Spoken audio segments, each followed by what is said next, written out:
Greetings, book nerds. My name is Michael Haspil, and I am the author of Graveyard Shift, which is a new urban fantasy that just came out, my debut novel, as it is. And it is about a special police unit in Miami that deals with crimes committed by or against vampires. It has vigilantes, it has shapeshifters, it has vampires, of course, and our lead detective is an immortal pharaoh, a mummy that can pass for human. And he has to deal with some serious problems when somebody starts poisoning the artificial blood that vampires need to survive. So what I would like to do in this video is just talk about 10 facts that have to do with the world of Graveyard Shift. The first one is the Pharaoh Menkaura. The Pharaoh Menkaura was an actual Egyptian pharaoh. He was the penultimate pharaoh of the 4th dynasty. Those are the pyramid builders. And the likely son of the pharaoh Khafra, who was the son of Khufu, who built the Great Pyramid. So he has the 3rd largest pyramid at Giza. A lot of people don't know who he is, but he's around. The second fact, I'm going to refer off screen here because this is where I have my list. The vampire term young blood that I use in the book, that is actually a tribute to Games Workshop and the Warhammer community. The term young blood, as it relates to Games Workshop, does not mean, of course, a newly turned vampire.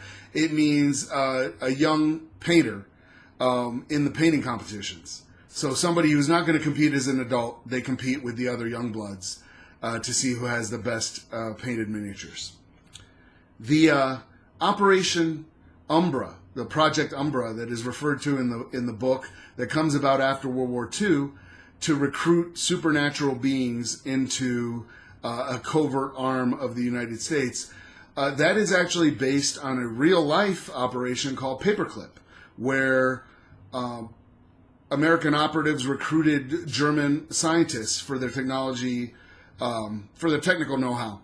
Werner von Braun came through that program. A lot of the rocket scientists from Panemunda came through that program. And so Umbra is kind of just a reflection of an actual real operation called Paperclip. Number 4, ordinary glass will actually stop ultraviolet rays. So in the world of Graveyard Shift, vampires are affected by the ultraviolet spectrum of visible light. That's actually what hurts them. That's what damages them. The sun pumps a lot of it out. Regular panes of glass will stop a lot of UV, but UV breaks up into UVA and UVB. UVB is what's stopped by most of the light that comes through a visible pane of glass. UVA has a slightly longer wavelength, so it can actually penetrate the waves of glass. So that's why you can't get a sunburn through, say, a car window, but a vampire would be, because they're more susceptible to UVA. That's actually the thing in my world. That's what bothers them. Number 5, Pannonia Inferior, or Lower Pannonia, which was the Roman province that Marcus is governor of, it covers parts of modern-day Hungary, Bosnia, and it borders up on Romania, which of course includes Transylvania. So it's that part of the world. Number 6, the explosive that is referenced in the Rubicon device, octonitrocubane, is actually real, but though not in the quantities that we use in the book.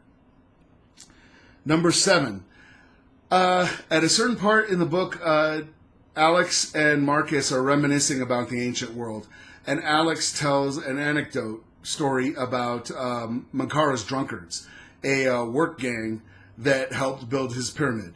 That work gang actually existed. We have found, I say we, like like I'm part of it, but archaeologists have found graffiti denoting Menkaura's drunkards on the side of blocks that were used to build the pyramids. Number 8, Napoleon actually spent the night in the king's chamber of the Great Pyramid and came out of there somewhat disturbed, and he never told anybody exactly what happened to him inside the pyramid. when he was in exile late in his life on Elba, he was speaking to a reporter and almost told the reporter what happened, but then cut himself off and said, you wouldn't believe me anyway. So that's a nice, interesting little mystery. Number 9. This is throughout the world of the Mankara saga and of Graveyard Shift. Something really bad happened in Lagos, and something even worse happened in Sao Paulo. So you will hear characters kind of refer to that, and we might find out what it is, we might not. And number 10, the last one, I've been saving this one. So an amateur archaeologist named Howard Weiss dynamited his way into Menkara's pyramid in the early 1800s. In 1837, he was able to get inside, and in 1838, he and his team took a sarcophagus that happened to be empty out of Menkara's pyramid and put it on board the merchant vessel Beatrice and set sail for the British Museum. So they weren't supposed to take the sarcophagus out of Egypt without permission. They kind of snuck it out there, and they were headed towards the British Museum. The ship Beatrice, it put in Malta, and then left Malta on the 13th of October, 1838, and was never heard from again. True story. So thank you for indulging me. I hope you guys will enjoy Graveyard Shift, and that's all for me right now. Thank you.